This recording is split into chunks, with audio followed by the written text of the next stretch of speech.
Hi everyone! Have you ever had trouble getting your Pioneer remote to talk to your Pioneer TV? It can be frustrating when your remote just won't cooperate. Today, we're going to fix that. We'll walk through the simple steps to sync your Pioneer remote with your Pioneer TV. This way, you can get back to enjoying your favorite shows without any hassle. Let's get started and get your remote working perfectly. Before we dive into syncing, let's do a quick check. First, make sure your remote has fresh batteries. Old batteries are a common culprit.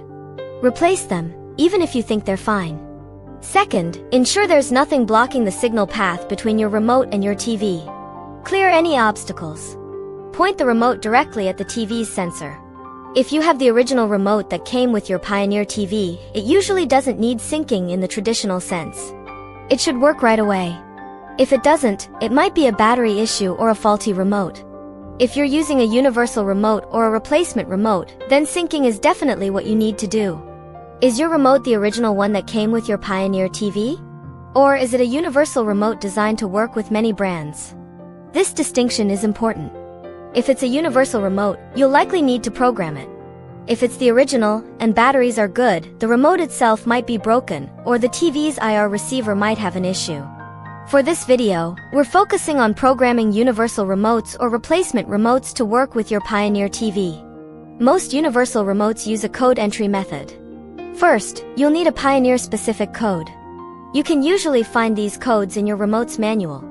If you don't have the manual, a quick online search for Pioneer TV remote codes for your remote brand will often help. Once you have a code, grab your remote. Look for a Set, Program, or Code Search button. Press and hold this button for a few seconds until an indicator light on your remote turns on. Next, enter the 3, 4, or 5-digit Pioneer code you found. After entering the code, the indicator light should blink or turn off.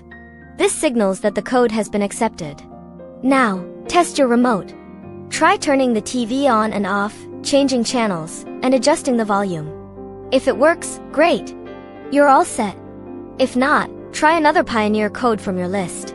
There might be several codes for Pioneer TVs. If the code entry method doesn't work, or if you don't have a list of codes, the auto search method is your next best bet.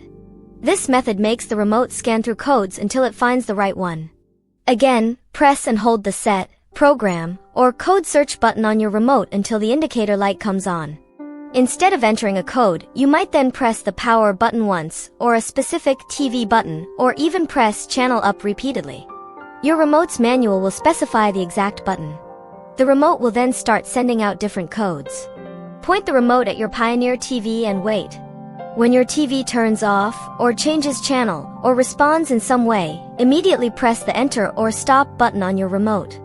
This locks in the code. Test the remote functions. If it works, you've successfully programmed it. If it doesn't respond correctly, you might need to try the auto search again, ensuring you stop it precisely when the TV responds. And there you have it. Syncing your Pioneer remote with your Pioneer TV doesn't have to be a headache. Whether you used a specific code or the auto search function, your remote should now be working perfectly. We hope this guide was helpful. If you found this video useful, please give it a thumbs up. Don't forget to subscribe for more helpful tech tips and guides. Thanks for watching, and we'll see you in the next video.